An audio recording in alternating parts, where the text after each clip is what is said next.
el Espíritu Creador, visita nuestros corazones, los que tú mismo has creado.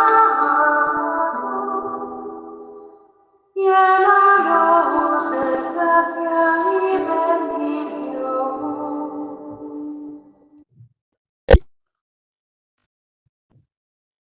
Lecture et homélie pour le deuxième dimanche de Carême. Année liturgique C. Lecture.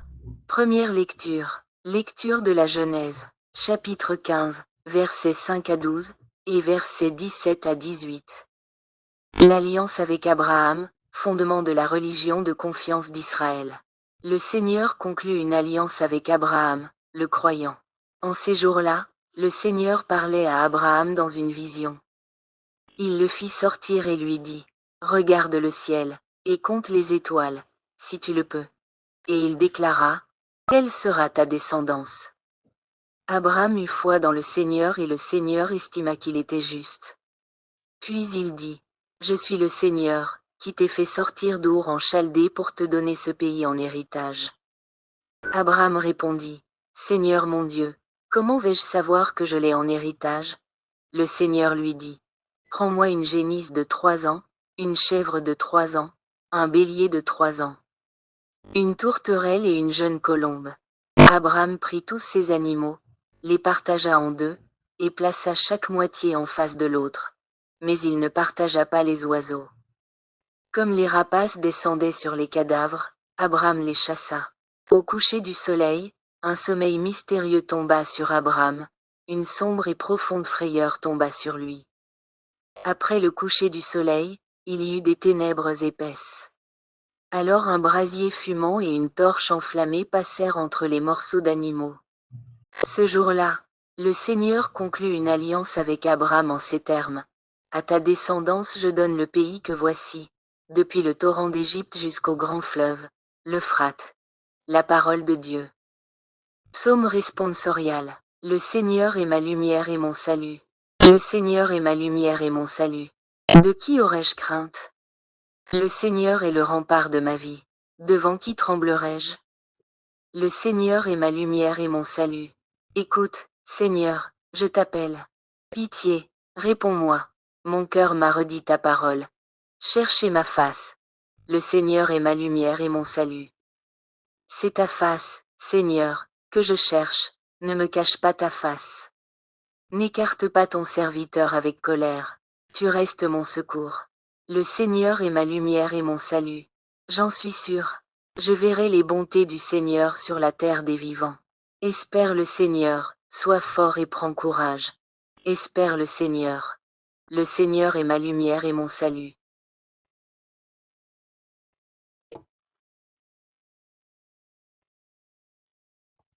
Deuxième lecture.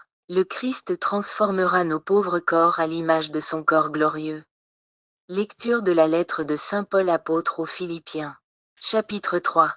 Verset 17 au chapitre 4. Verset 1. Frères, ensemble imitez-moi, et regardez bien ceux qui se conduisent selon l'exemple que nous vous donnons. Car je vous l'ai souvent dit, et maintenant je le redis en pleurant, beaucoup de gens se conduisent en ennemis de la croix du Christ. Ils vont à leur perte.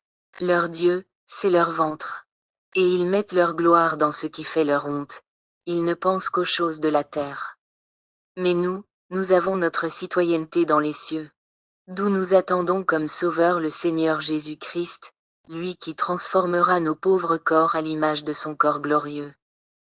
Avec la puissance active qui le rend même capable de tout mettre sous son pouvoir. Ainsi, mes frères bien-aimés pour qui j'ai tant d'affection, vous, ma joie et ma couronne.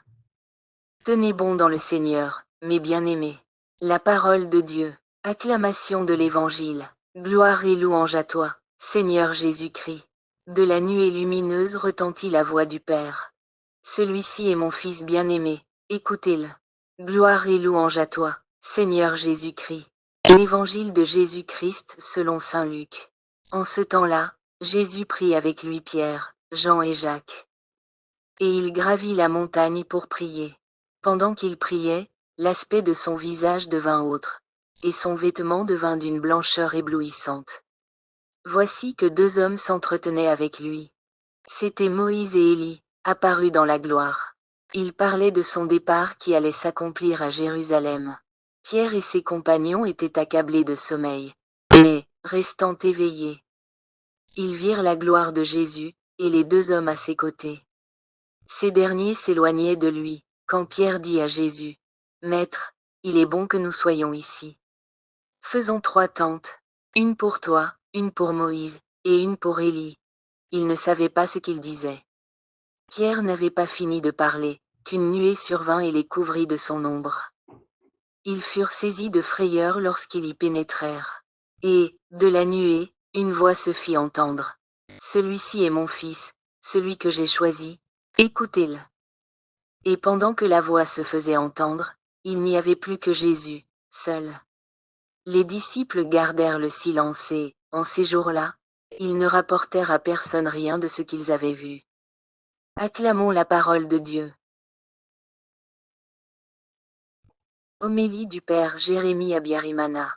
Jésus-Christ est notre gloire. Chers frères et sœurs en Jésus-Christ, en ce deuxième dimanche de Carême, le Seigneur Jésus-Christ apparaît à nous, transfiguré, nous révélant sa gloire. Et le Père annonce sa mission et la nôtre. Il est son Fils, et c'est lui que nous devons écouter. Le temps de Moïse, qui représentait la loi, et celui des prophètes, qui représentait Élie, sont révolus. Ils annonçaient la venue future du Messie. En ce dimanche, le Père présente au monde Jésus-Christ, le Seigneur de gloire, la lumière du monde, notre gloire. C'est un dimanche de révélation. Le Père nous révèle son Fils. Et par cette révélation, il nous apporte une lumière nouvelle. Ainsi, toute confusion prend fin. Nous devons entrer en Jésus-Christ. Écoutez Jésus-Christ. Aujourd'hui encore, beaucoup ne savent pas distinguer l'Ancien Testament du Nouveau. L'Ancien Testament préparait à l'essentiel, la venue du Rédempteur universel. Moïse, Élie et leurs compagnons se sont préparés à la venue de Jésus-Christ, qui est maintenant parmi nous. Nous devons le contempler seul. Et le Père nous demande d'écouter la voix de Jésus-Christ. Écoutez-le. À propos de ce que nous avons lu, je me souviens d'un prêtre qui demandait souvent à ses paroissiens, « Frères et sœurs, connaissez-vous Jésus-Christ? Si vous le connaissez, où l'avez-vous rencontré? Et si vous l'avez rencontré, que vous a-t-il dit? Je peux aussi vous demander, qu'avez-vous entendu? Quelle est la parole de Jésus-Christ qui résonne le plus dans votre cœur? Que vous a dit l'Évangile aujourd'hui? Avons-nous entendu la voix de Jésus-Christ, si quelqu'un aime vraiment quelqu'un? Il y a des paroles qu'il chérit et qui résonnent dans son cœur. Ah, un jour, il m'a dit ceci. Un autre jour, il m'a dit cela.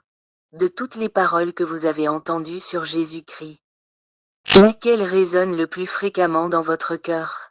Le Père nous supplie aujourd'hui impérieusement d'écouter la voix de Jésus-Christ, son Fils bien-aimé. Et il y a des gens dans les sectes qui s'efforcent d'enseigner la loi de Moïse.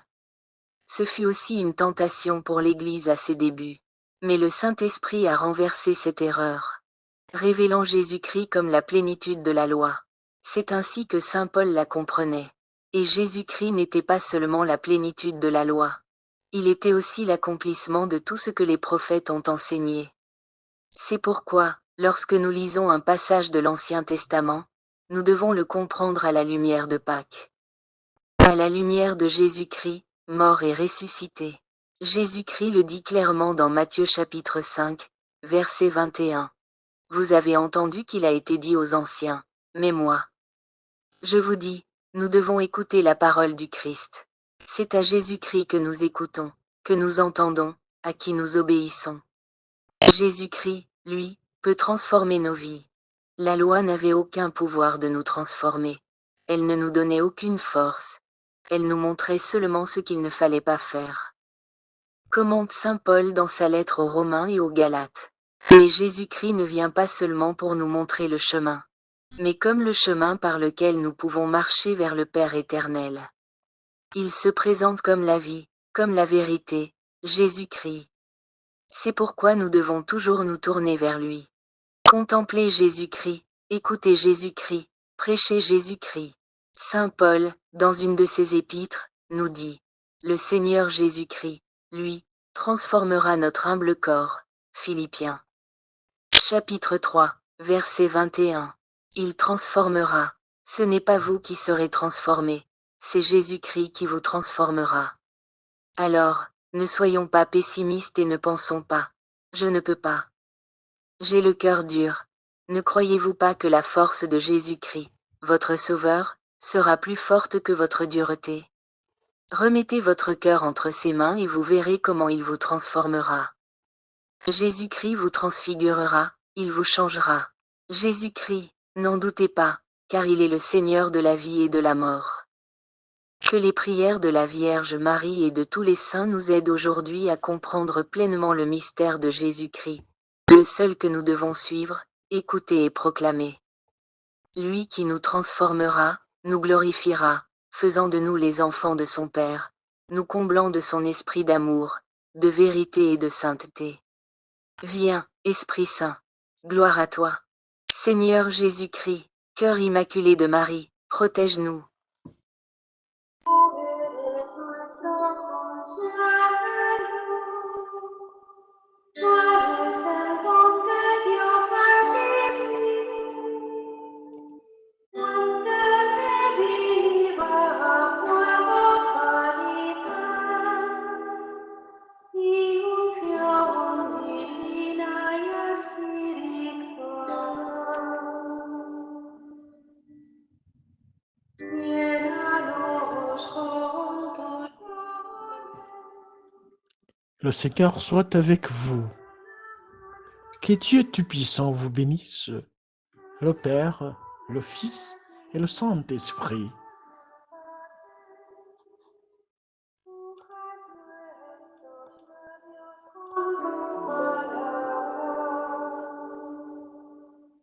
ilumina nuestros